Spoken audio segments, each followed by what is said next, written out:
السلام علیکم ورحمۃ اللہ۔ جو مفتی شمائل صاحب اور جاوید اختر کے درمیان جو ڈیبیٹ ہوئی ہے، دراصل بہت سارے الفاظ ایسے استعمال ہوئے ہیں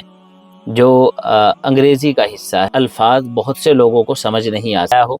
ساتھ ہی بہت سارے وہ لوگ کہ جن کو وہ الفاظ سمجھ نہیں آئے ہیں، ہم ان کے لیے کوشش کرتے ہیں چند منٹوں میں ان کی مختصر سی تشریح اور وہ خلاصہ ذکر کر دیں۔ السلام علیکم ورحمۃ اللہ وبرکاتہ۔ الحمد للہ وکفا والسلام علی من اتبع الہدی۔ معزز ناظرین، یہ جو مفتی شمائل صاحب اور جاوید اختر کے درمیان جو ڈیبیٹ ہوئی ہے، ایک ڈائلاگ ہوا ہے، ڈز گاڈ ایگزسٹ، اس میں دراصل بہت سارے الفاظ ایسے استعمال ہوئے ہیں جو انگریزی کا حصہ ہے، یعنی وہ ٹرمز یوز ہوئی ہیں، جو ٹرمز کے ورڈز تھے، انگلش ٹرمز، ان کو استعمال کیا گیا۔ تو یہ اندازہ لگایا جا رہا ہے یا اندازہ لگ رہا ہے کہ غالباً یہ الفاظ بہت سے لوگوں کو سمجھ نہیں آ سکے، اور بعض لوگوں نے تو اس پہ اعتراض جتایا،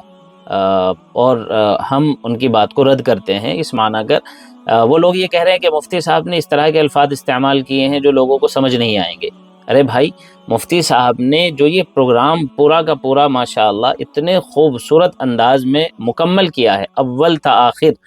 وہ دراصل صرف عوام کے لیے نہیں، عوام کے ساتھ ساتھ ان خواص کے لیے بھی ہے جو ہماری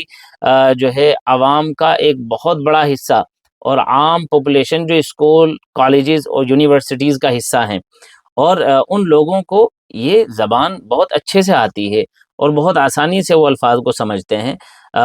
فلسفہ پڑھنے والے، انگلش لینگویج جو ہے جاننے والے اور منطق سے ذرا بھی شغف رکھنے والے، ان کے لیے وہ جو ٹرمز استعمال ہوئی ہے ان کے لیے آسانی تھی۔ اچھا، ایک بات یہاں یہ کہ جب کنٹینجنسی کا ورڈ مفتی صاحب نے استعمال کیا ہے تو جاوید صاحب کہہ رہے ہیں کہ بھائی مجھے ذرا اسے آسان لفظوں میں بتاؤ۔ بھی جو آپ نے انگریزی کے الفاظ استعمال کیے وہ ذرا تھوڑے سے مجھے ڈیفیکلٹ اور کمپلیکیٹڈ ہے، تو آپ ذرا سمپل زبان میں سوال کر سکتے ہیں؟ بالکل کر سکتا ہوں۔ تو آپ کیا ایکسپیکٹ کرتے ہیں؟ ان کو یہ سمجھ نہیں آیا ہوگا، غالباً ان کو سمجھ آیا ہوگا، لیکن اب یہی ہے کہ جب آدمی کے پاس کچھ نہیں ہوتا تو بہانے تلاشتا ہے،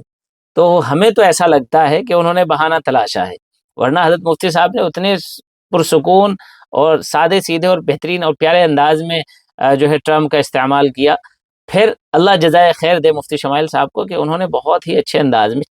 اس کو سمجھا بھی دیا، آسان لفظوں میں۔ جب یہ کہا گیا کہ صاحب ہمیں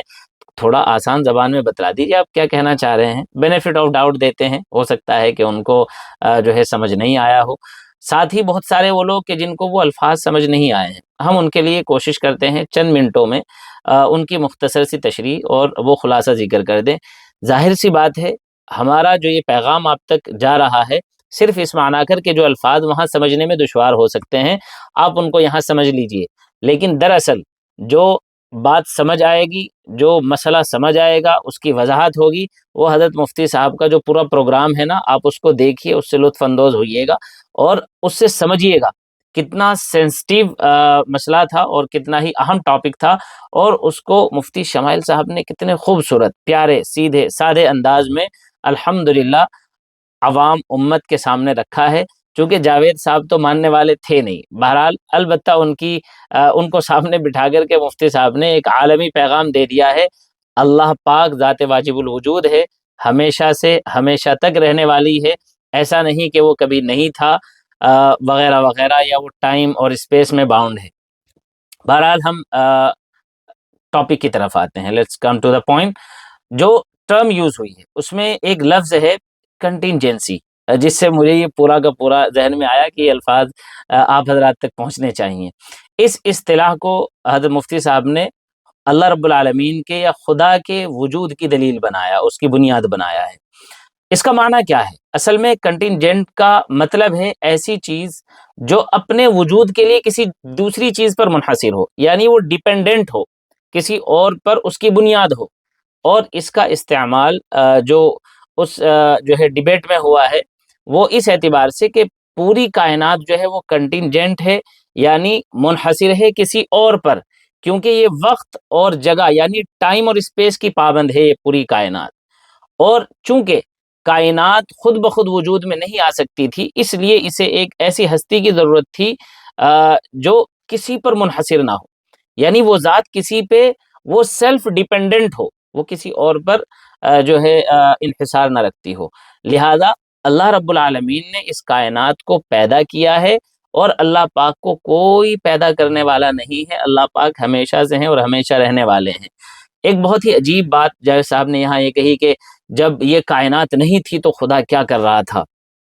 اور اس وقت میں جیسے 150 100 200 سال پہلے کائنات کے بننے سے مفتی صاحب نے بہت اچھے انداز میں جو ہے کاؤنٹر کیا ہے، اور اچھے پیارے سے مسکراتے ہوئے جواب دے دیا کہ صاحب یہ آپ یہ سوال کر رہے ہیں تو میں اس کا جواب دے دیتا ہوں آپ کے احترام میں، اگر آپ نہ ہوتے کوئی اور سوال کرنے والا ہوتا میں یہ سوال انٹرٹین ہی نہ کرتا، چونکہ یہ عجیب بات ہے، اللہ پاک نے کائنات کو پیدا کیا اور ٹائم اینڈ اسپیس کو بنایا ہے۔ یہ ٹائم اور اسپیس اللہ پاک سے پہلے نہیں ہے، اللہ پاک پہلے سے موجود ہیں،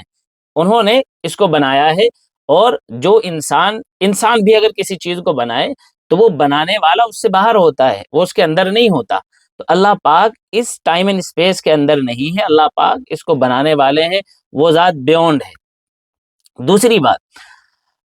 اس ڈیبیٹ میں ایک اور لفظ آیا ہے نیسیسری بینگ، جس کو ہم عام طور سے علماء کی زبان میں یوں کہہ دیتے ہیں واجب الوجود۔ یہ کنٹینجنسی کی دلیل کا دوسرا حصہ ہے، اور اس کو اس طرح سے استعمال کیا گیا کہ نیسیسری بینگ وہ ہستی جس کا وجود لازمی ہو اور وہ اپنی بقا کے لیے کسی دوسرے کی محتاج نہ ہو۔ اللہ الصمد قرآن کریم میں اللہ پاک نے اپنے تعارف میں کہا ہے۔ بہرحال چلیے ہم قرآن اور حدیث کو بنیاد بنا کر کے اور دلیل بنا کر کے یہاں بات نہیں کرتے، چونکہ یہ پورا کا پورا آرگیومنٹ ہی بلکہ پورے کا پورا پروگرام ہی ماشاءاللہ لاجیکل اور ریزنز پہ ڈیپینڈنٹ تھا، اور مفتی صاحب نے پہلے ہی وضاحت کر دی تھی جو دونوں کے درمیان میں جو شرائط طے ہوئی تھی کہ سائنس کو جو ہے بنیاد نہیں بنایا جائے گا، مذہبی اسکرپچرز کو یا اس طرح کی جو دلیلیں ہیں ان کو نہیں دیا جائے گا، عقلی بات کی جائے گی۔ لیکن جاوید صاحب کتنا عقلی بات پہ رہے ہیں اور ٹکے ہیں وہ آپ نے دیکھا یا سنا ہوگا، نہیں تو آپ اس کو ضرور دیکھیں اور سنیے گا تو اندازہ ہو جائے گا۔ بہرحال انہوں نے پورا کا پورا ایموشنل رونا لگایا ہے اول سے آخر تک، جس کے بارے میں پہلے ہی کہہ دیا گیا تھا آپ لوگوں کے پاس اس کے علاوہ، اس رونے کے علاوہ کچھ ہے نہیں، وہی ایموشنل باتیں کرتے ہیں اور اسی میں جو ہے عوام کو بہکا دیتے ہیں۔ بہرحال مفتی صاحب کا کہنا تھا کہ منطقی طور پر کائنات کو شروع کرنے کے لیے ایک نیسیسری بینگ یعنی خدا کا ہونا ضروری ہے، جو آزاد ہو، انڈیپینڈنٹ ہو اور ابدی ہو، ایٹرنل ہو۔ تو اللہ پاک جو ہیں وہ از اول تا آخر جو ہے موجود ہیں، ازل سے من الازل الی الابد اسی لیے کہا جاتا ہے۔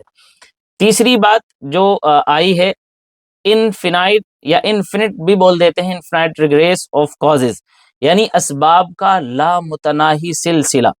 ایک منطقی غلطی یعنی لاجیکل فلیسی یہاں یہ ہے جہاں آپ یہ فرض کرتے ہیں کہ ہر چیز کا کوئی سبب، اور یہ سبب یہ جو سلسلہ پھر پیچھے کی طرف جاتا ہے تو یہ کبھی ختم نہیں ہوتا، ایسا بول دیا جاتا ہے، جس کو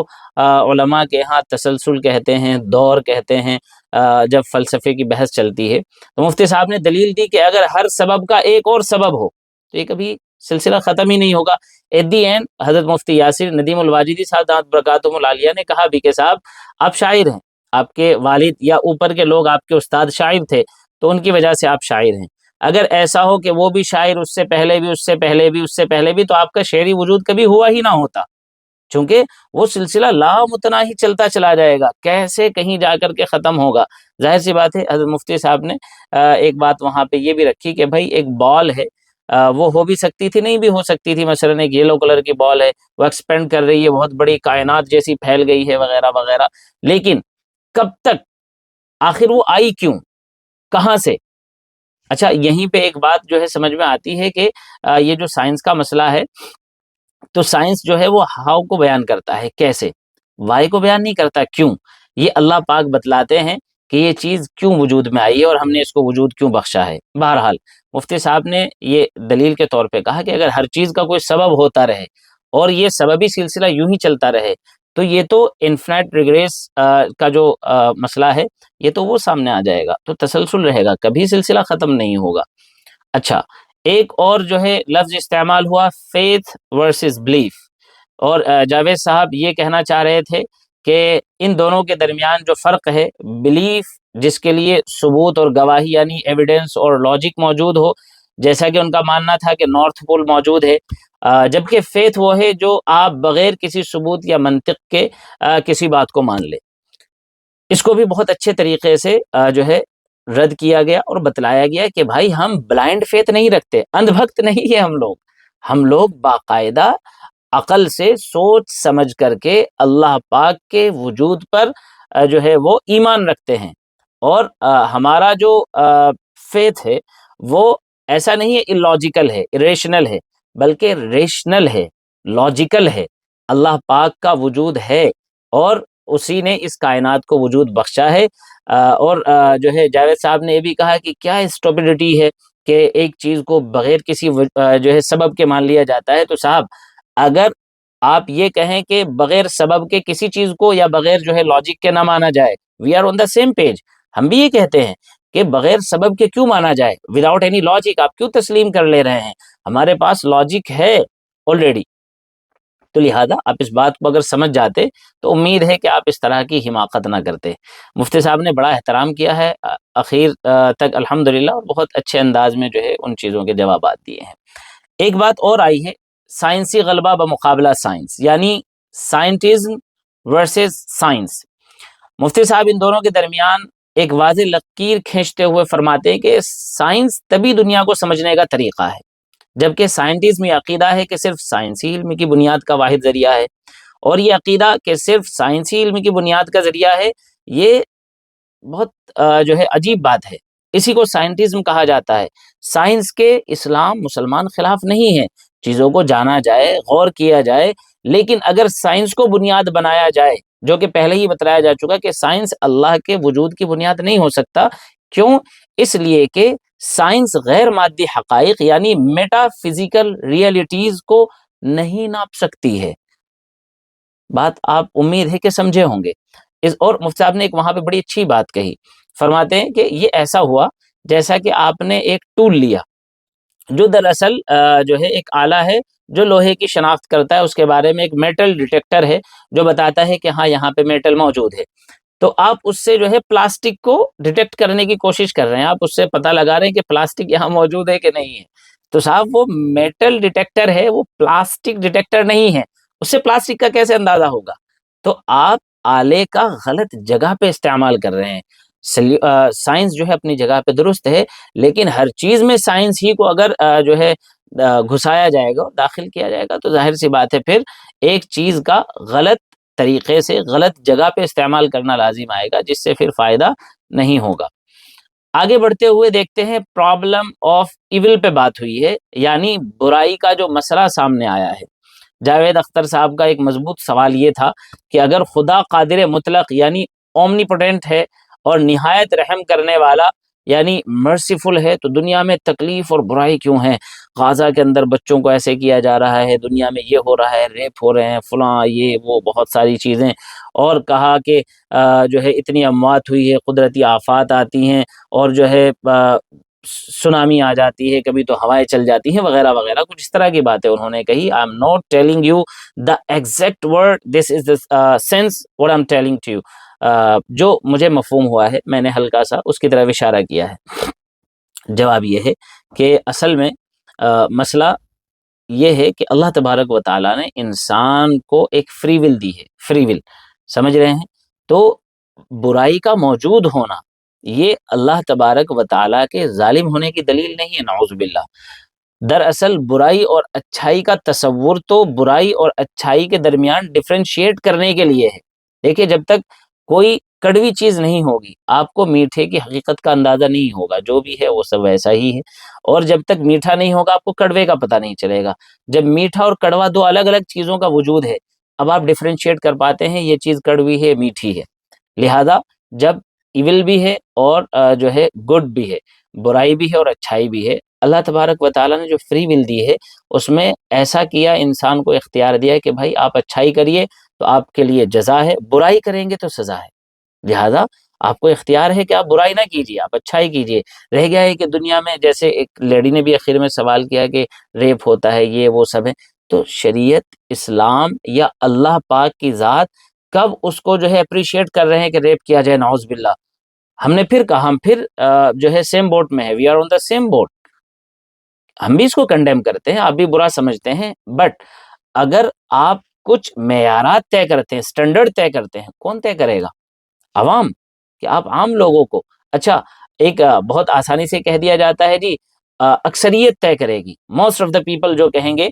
وہی جو ہے اسٹینڈرڈ بن جائے گا. ریئلی مفتی صاحب نے اس کو بھی بہت اچھے سے کنڈیم کیا کہ پھر ناجیز کا معاملہ آپ اس کو جسٹیفائی کریں گے، اور جہاں پر جو ہے عام لوگ کسی برائی کو کرنے کے عادی ہو جائیں یا اس برائی کو اچھائی کے طور پہ اپنا لیں تو آپ اس کو جسٹیفائی کریں گے؟ کسی ملک کے اندر اگر العیاذ باللہ ثم العیاذ باللہ زنا کو عام کر دیا جائے اور زنا کو جو ہے وہ اچھا سمجھنے لگیں، کیا اس کی جسٹیفیکیشن ہے آپ کے پاس؟ اور یوں ہی جو ہے دیدہ دلیری کے ساتھ درندگی ہونے لگے خواتین کے ساتھ میں. تو اس کو اختیار کلی کو جو ہے یعنی جو فری ول اللہ تبارک و تعالیٰ نے دی ہے، دراصل یہ پرابلم آف ایول کا جواب اس اصطلاح سے دیا کہ اللہ پاک نے انسان کو اختیار دیا تاکہ اس کا امتحان لیا جا سکے، اس معنی کر کہ وہ اچھائی کو چوز کرتا ہے یا برائی کو چوز کرتا ہے. جیسے ایک جو ہے اسکول کے اندر بچوں کو ایگزام پیپر دیا جاتا ہے، اس کے اندر فار ایگزامپل ٹک مارک جو ہے وہ کیو این اے ہے، یعنی اس میں جو ہے ٹک مارک کرنا ہے، کوشچن پیپر ہے، تو ایک اس میں صحیح آنسر ہے اور 3 اس میں غلط آنسر ہے. تو اگر کوئی غلط آنسر پک کرتا ہے تو بچے کو کہا جاتا ہے آپ کی پریپریشن اچھی نہیں ہے، آپ کا سلیکشن اچھا نہیں ہے، آپ نے اپنی معلومات کے مطابق صحیح جگہ پہ ٹک نہیں لگایا ہے. یا کیا اس ٹیچر کو، اس پرنسپل کو، اس ایگزامینر کو بلیم کیا جاتا ہے کہ صاحب یہ آپ نے کیا کیا، آپ تو بڑے ظالم آدمی ہو. اور کمال کی بات وہاں تو اللہ تبارک و تعالیٰ تو اتنا بڑا یونیورس بنا کر کے اس میں اتنی بڑی کائنات میں اچھائیوں کو اتنی بڑی تعداد میں پھیلا دیا ہے، وہاں تو ایگزامینر تو صرف ایک صحیح جواب کے ساتھ 3 برے جواب، 3 غلط جواب دیتا ہے. وہاں پہ آپ آبجیکٹ نہیں کرتے ہیں، یہ کیسی عجیب بات ہوئی؟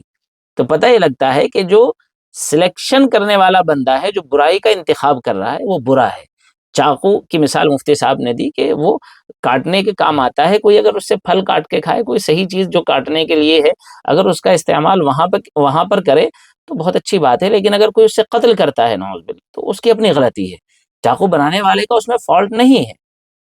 آگے بڑھتے ہیں. اخیر میں ایک ورڈ آیا ہے برڈن آف پروف، یعنی ثبوت فراہم کرنے کی، ثبوت دینے کی، ایویڈنس دینے کی ذمہ داری کس کی ہونی چاہیے. تو ظاہر سی بات ہے